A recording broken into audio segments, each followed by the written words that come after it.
Engineer ang trabaho ko, pero sa bahay, handyman. Tara, samahan niyo ako sa mga tuklas ko.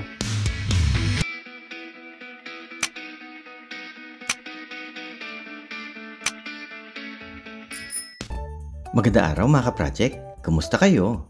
Tara mga ka-project, samahan niyo ako dito sa HMR Trading House dito sa Cainta at tignan natin kung anong pwede nating mabili dito.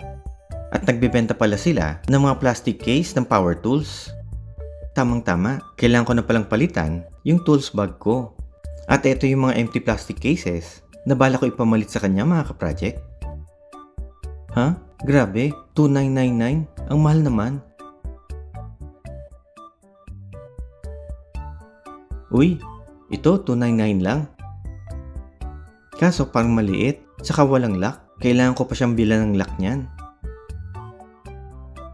Ayun, ito naman 1,200. Pero wala pa ding lock.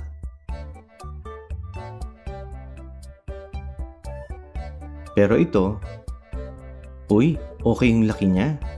Lasertech plastic case. Nako, medyo mahal siya sa 599. Pero makamatibay yung plastic case niya. At saka ito, meron pa siyang latch lock mga ka-project. Ayun, tama yung laki niya at mukhang kasya lahat ng tools ko dito sa kondo.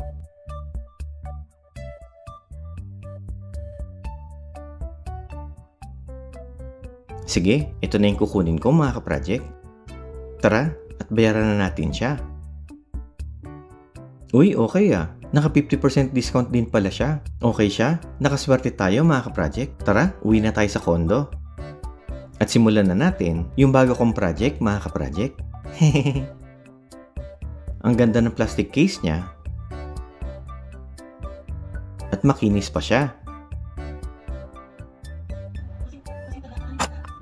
At metal pa yung latch lock niya. Kaya mukhang matibay siya para sa bagong toolbox ko. Ayan o, ang laki ng area na pwede nating paglagyan.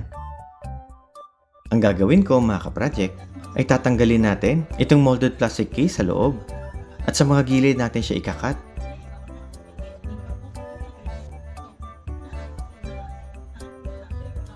Gamit ang cutter knife, tara, simulan natin siyang ikat sa mga gilid mga ka-project.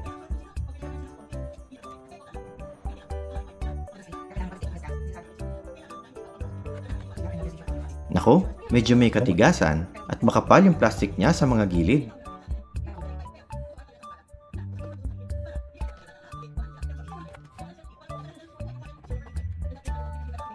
Ititira natin yung plastic bend sa mga gilid para mag-hold pa din yung shape niya. Dahan-dahan lang, baka masugatan.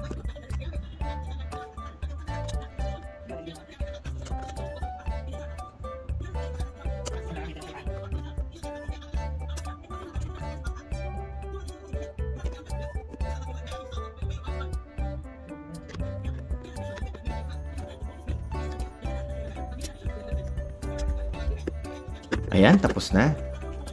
Sa gitna naman tayo, mag-cut ng molded plastic.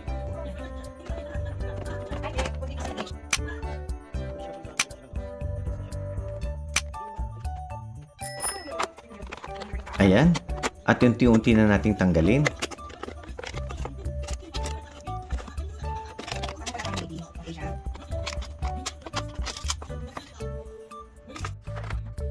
Ayan, ayos na.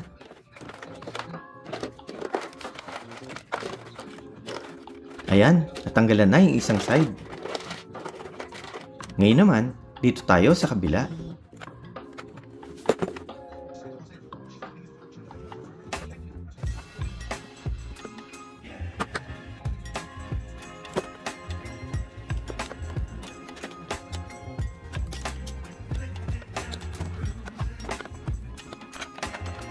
Ayan, halos natanggalan natin lahat. Konting cuttings na lang mga ka-project.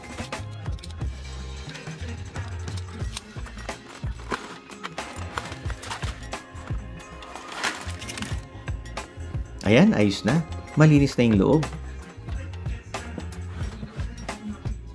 Tanggalin naman natin yung Lasertech at price tag sticker niya mga ka-project.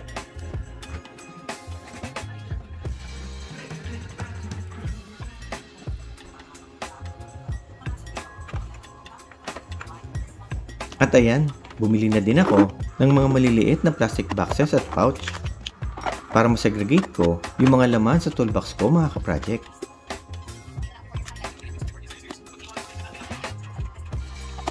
At ito na mga ka-project, yung sinasabi kong lumang toolbag ko dito sa kondo. Ayan o, sira na siya at tas-tas na yung fabric niya.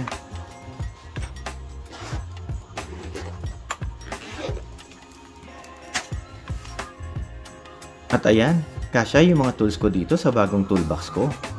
Okay, simulan na natin maglipat. Lalagay ko sa pouch yung mga basic at useful tools ko.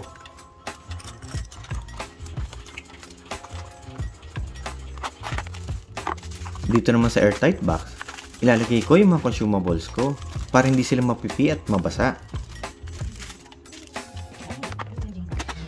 Tapos, dito naman yung mga maliliit na screw, gasket, nuts, washers para hindi pa kalat-kalat.